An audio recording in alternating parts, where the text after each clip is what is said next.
Hello everybody, this will be a tutorial explaining how to remove a background from an image and then joining that background into another background.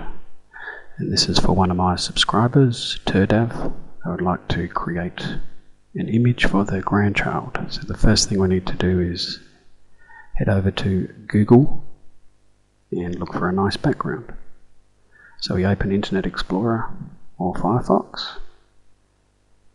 And we type in backgrounds and then we click on images. That will show you images of backgrounds, and it's always good to have a large background to start with. So we click on search tools and then size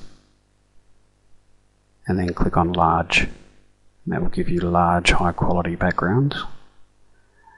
And when you've found the background you want to keep, left click on the image, and then left click on view image, and that will show you the full version of the image. And then we right click on the image and then left click on save image as. And it's always a good idea to save it on your desktop so you can easily find it later. So we click on desktop and then we left click on save. Minimize, and we should see our image on the desktop here. There it is there. I've already saved an image, so I'm going to open my background folder here, and this image will be for my 3-year-old son. So I'm going to drag the background up over onto the Gimp Background panel, and there's our background there inside Gimp. Now I'm going to minimize this folder I have open.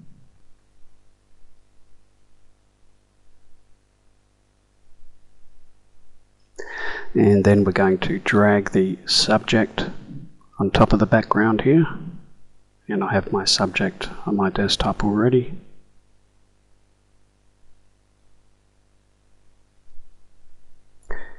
And if a convert window opens, just click on convert.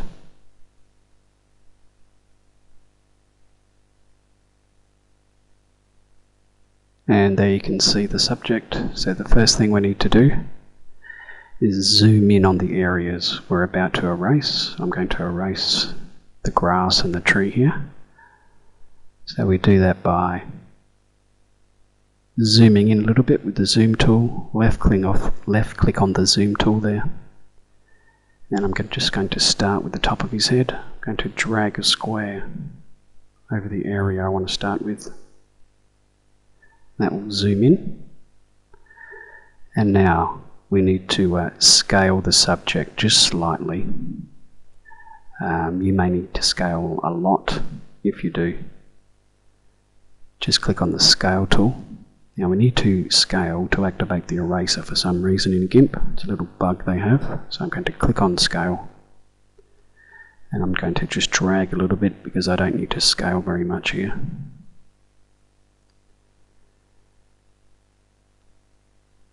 And then I'm just going to left click on scale.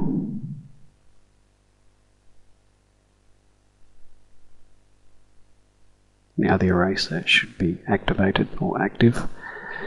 Now a lot of people seem to have problems with scaling if the image is extremely large. So let's just go through that.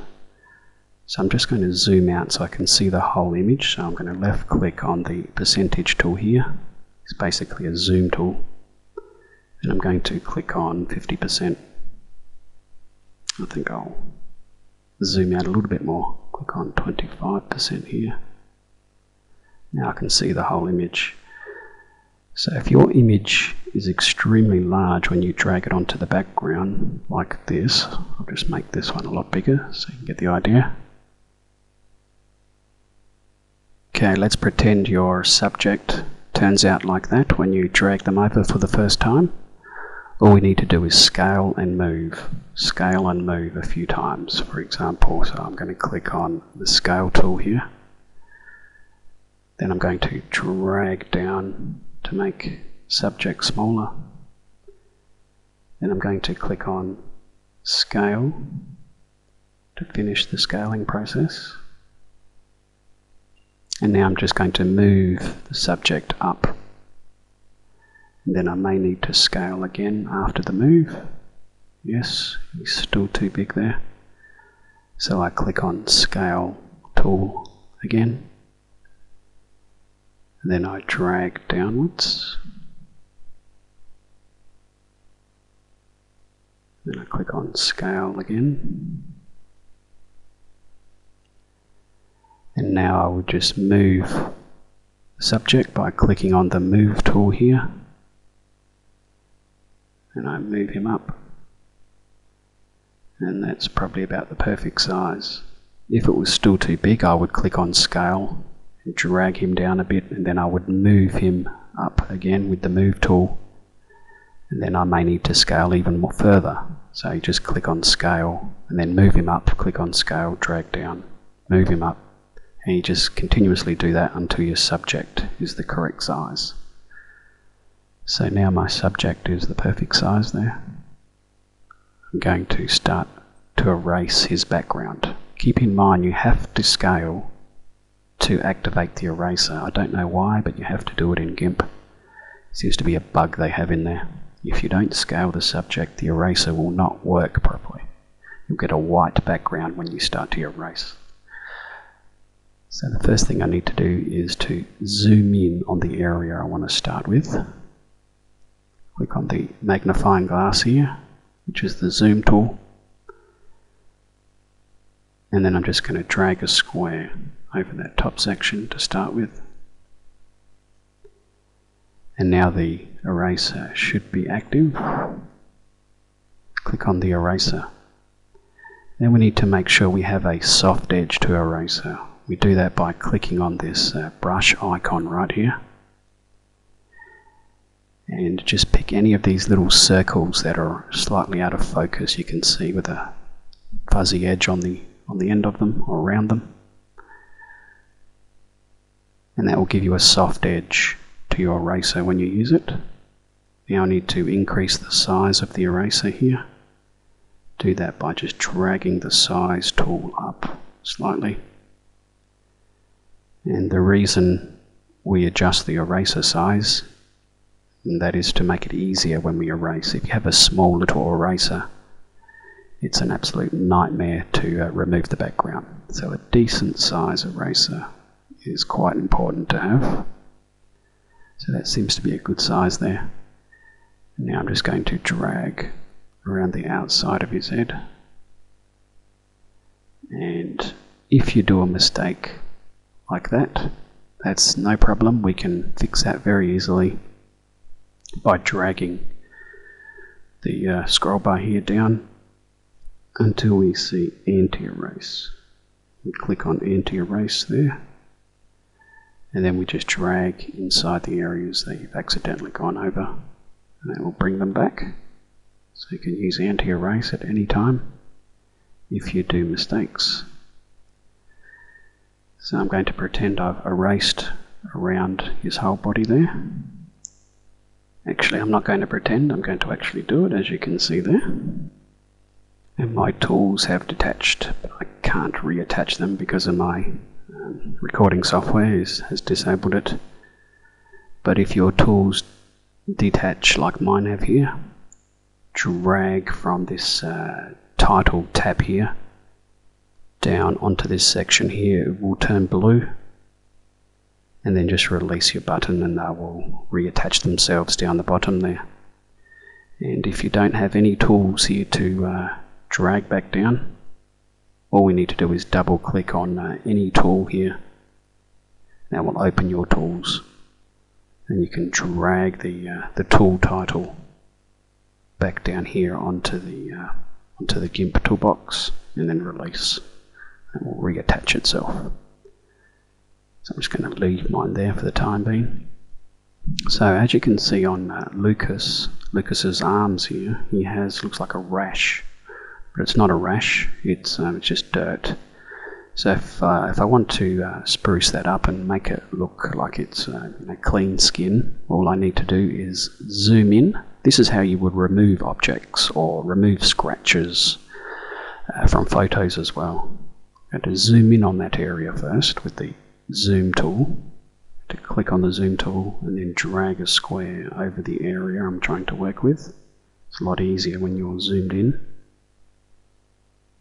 And then I would click on this tool here, which is called the clone tool. And my tools are hiding, I'll have to click on them.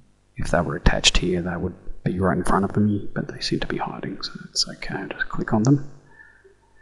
And then again, we need to make sure we have a fuzzy circle brush for the clone tool to give you a soft edge to your cloning. I already have one here, so I don't need to select that. And I have the appropriate size there for the clone tool.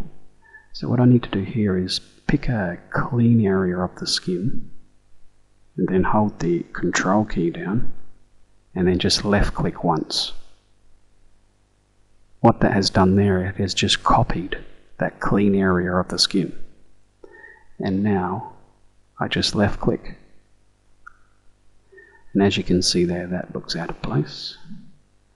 So the key to cloning properly is to copy an area and then click back into another area which is very close to the area that you copied. Because I clicked over here, the skin color is different. So what I needed to do is copy another good area of the skin, which is right here. So to copy, you hold the control key down and then click once. That has just copied that area, and now if you see, it is fixing it up slightly. A bit of a problem there. Let's go closer to where the problem is. Hold the control key down and then click once. So that is just copied now. And then you can click back into an area where there's a problem. Okay, let's try again. This is becoming a bit of a problem here. So control, click, and click back into the area very close to where you did the copy. And then we just go along the whole arm like that. So control, click, and then one click into an imperfection. The key to getting this right is to not overdo it. Control, click, click very close to an area where you did the copy. So I'll just pause it here and I'll fix up his arm and come back. Definitely not going to push my luck here, I'm just going to leave it as it is, otherwise it's not going to look realistic. So I'll just come over to his other arm where I know he has dirt on there as well, and I'll do the same thing here. So hold the control key down and then left click once into a good area, and then just left click onto a bad area here. And what I've done here is I've dropped the opacity right down so it gives it a very light copy when I click. As I said before, the key to cloning is to not click too far away from where you did the initial copy. So hold control, click, that's a copy, and then you just left click into where there's a bad area. Don't move too far away from this area. So it's okay to go around this area, but not up here because the colors are different. So if I wanted to improve this area here, I would just copy this area, control click, and then just left click, normally into a bad area, not moving too far away from where I did the copy. And you can fix photos that have scratches in exactly the same way. Control click, and then just a single click to paste. It's basically copying and pasting. So what I'll do here, I'll pause and be right back.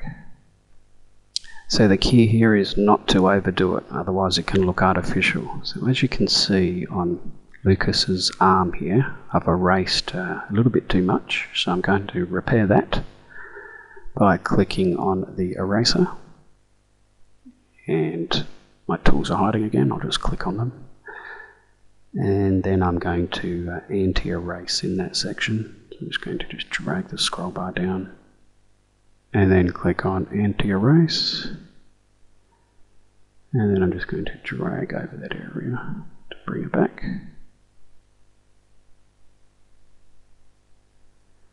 That's looking better. There we go.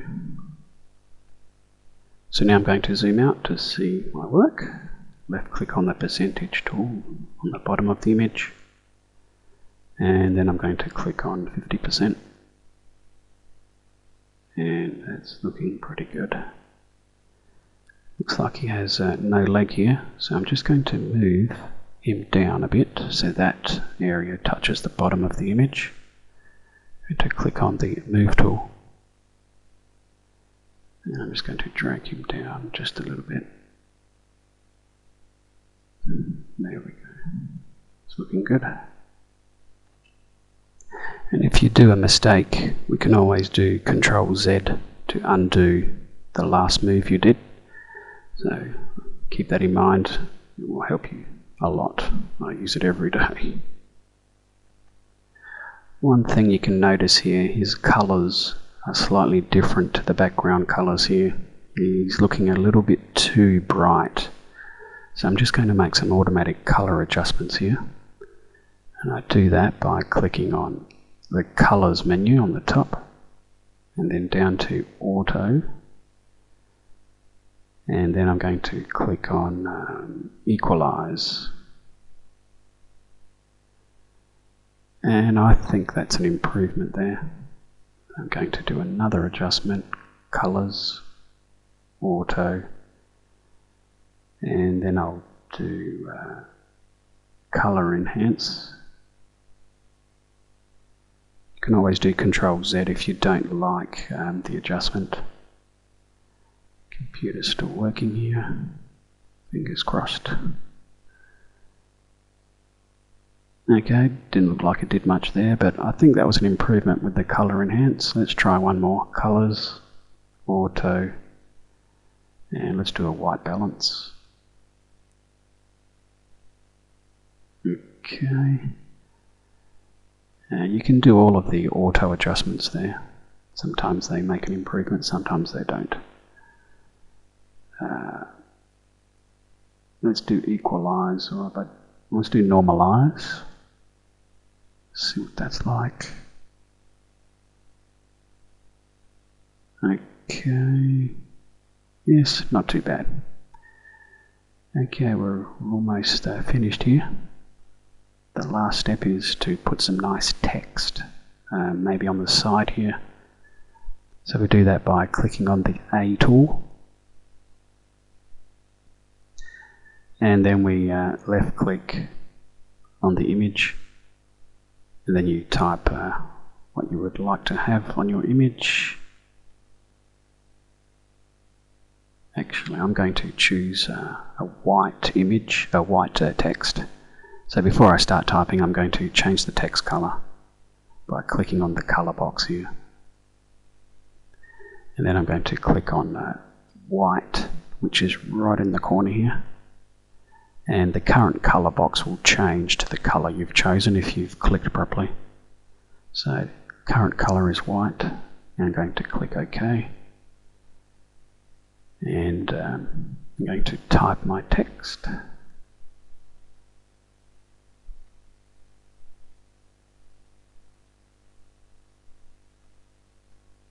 So as you can see there, the text is very small.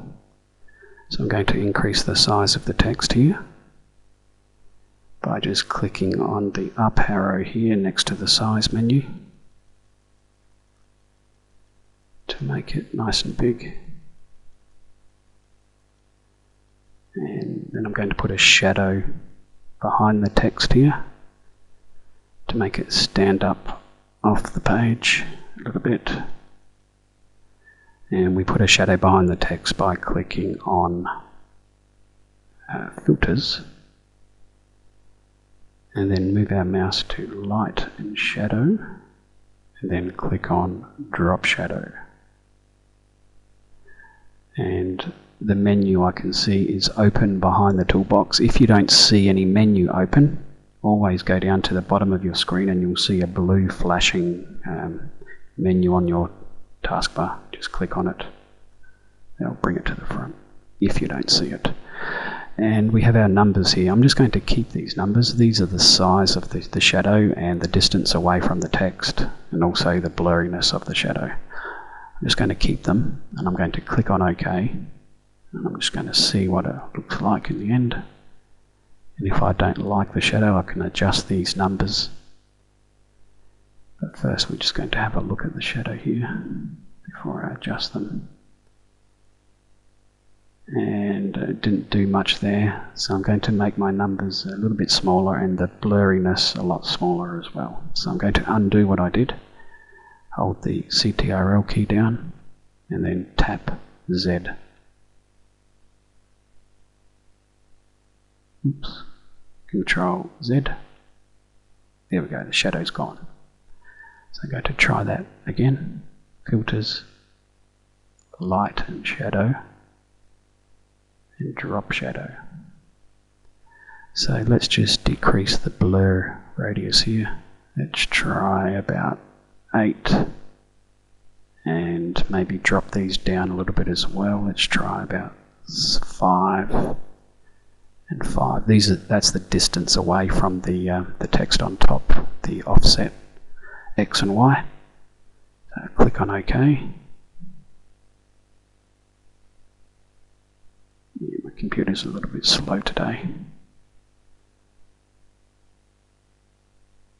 There we go. And just watch the text. There we go. That's a little bit better. So now I just need to move the text. Now when you have a drop shadow on your text, we have to lock those two layers together.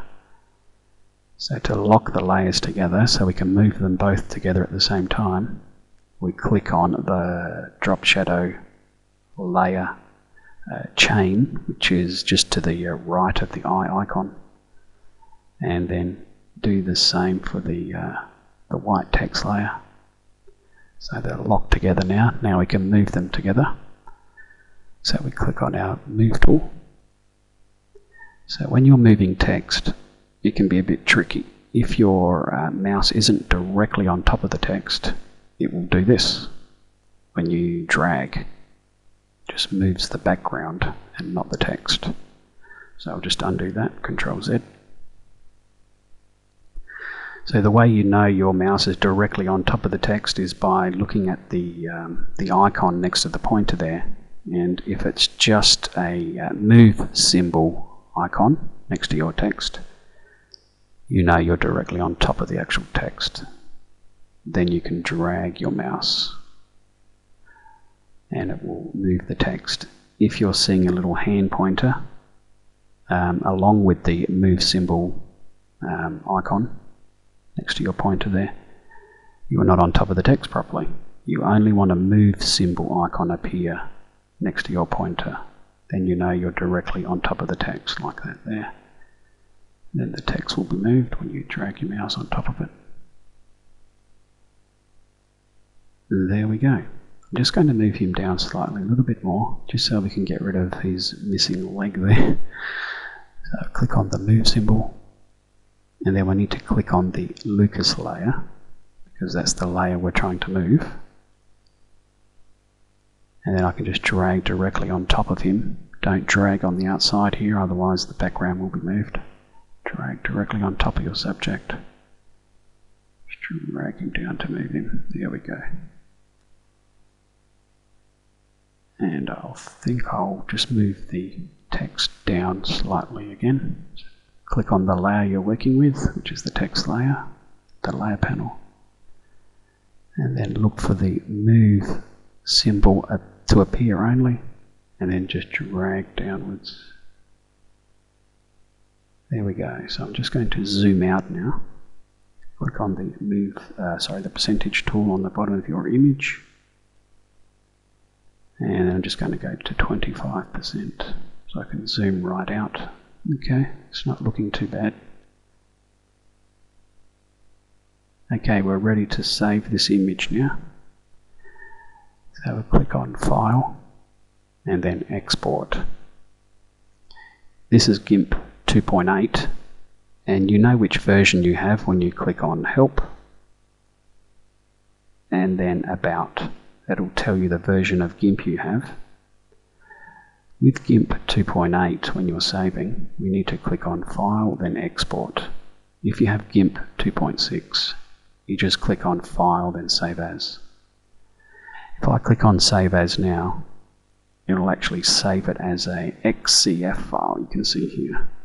XCF files save your layers in your layer panel, so you can come back and work on the image another time.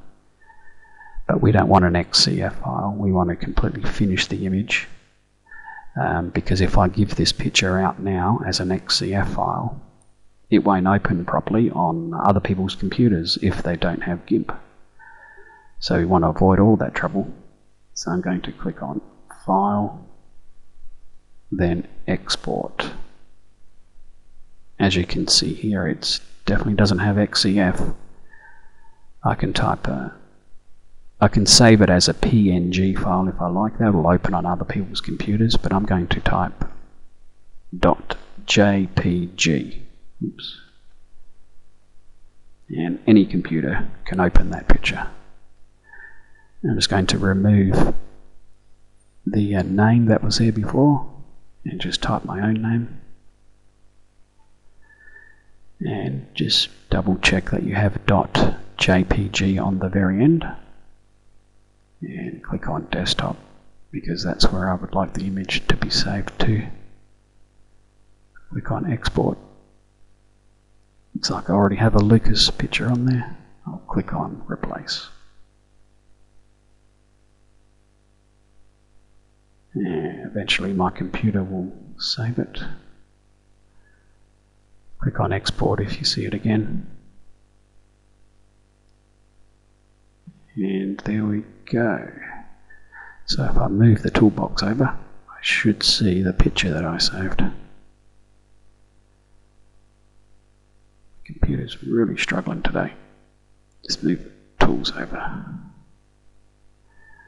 Where is it? Doesn't seem to be there. Let me just do that again.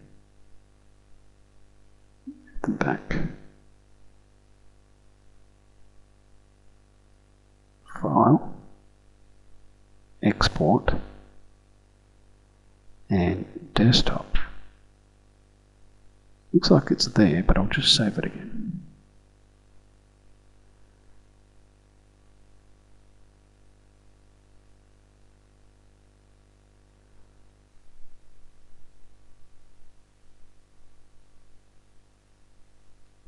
There we go, export again. And there it goes, it should be on the desktop now. Let me just move everything out the way. Actually, I think it was under the image window here. Let me just move it right out the way. There it is there. Okay, I'm going to open it up to see if it all worked. Double click on your image. There we go. Looking good. Oh, I've got an imperfection here. Better fix that and save it again. So it's a good idea to open your image after you save it to see if it's all looking good. But don't close the original, so you can go back to it and fix up any little problems you have. I'm going to click on the eraser and just drag over that problem area. Whoops, I need to click on the Lucas layer because that's the layer I'm working with. Just drag over that area. That should do it. File, Export, and I'm going to double click on Lucas because I'm going to replace that image. Replace. And please take the time to comment and rate the video if you found it useful. I would really appreciate it. And TurDav, I hope this was helpful. If you have any questions about Gimp, just put them in the comment section and I'll get back to you as soon as possible. I'll just minimize Gimp there. Going to open the picture. There we go, looking good. Can't quite see the shadow very good there, but that'll do. So now I could put this picture on my USB drive. And the way you do that is by right clicking on the image, plug in your USB drive first, then right click on your image, move your mouse to send to, and my USB drive isn't plugged in, but I'll just show you what you would do. If it was plugged in, my USB drive would be in this list here, and then I would click on the USB drive here, and that would move it to the USB drive, and then I would take my USB drive down to the photo printing places, which are everywhere, and I would get them to print it out on maybe an A2 size picture background, or an A1, which is a poster size. A2's poster size as well. Get them to print it out on high quality paper, and some of them even do framing as well. An A2 size would be about maybe $15 to $20, I would think, to get that printed out, but it would definitely be worth it. It would be a family heirloom, I would think, if you did a really good job on it. I haven't taken a lot of time to do this, as you can see. It's not very complex, but anyway, if you take your time, pick a nice background, whoever you make it for might keep it for the rest of their life. You never know. Okay, thanks everybody.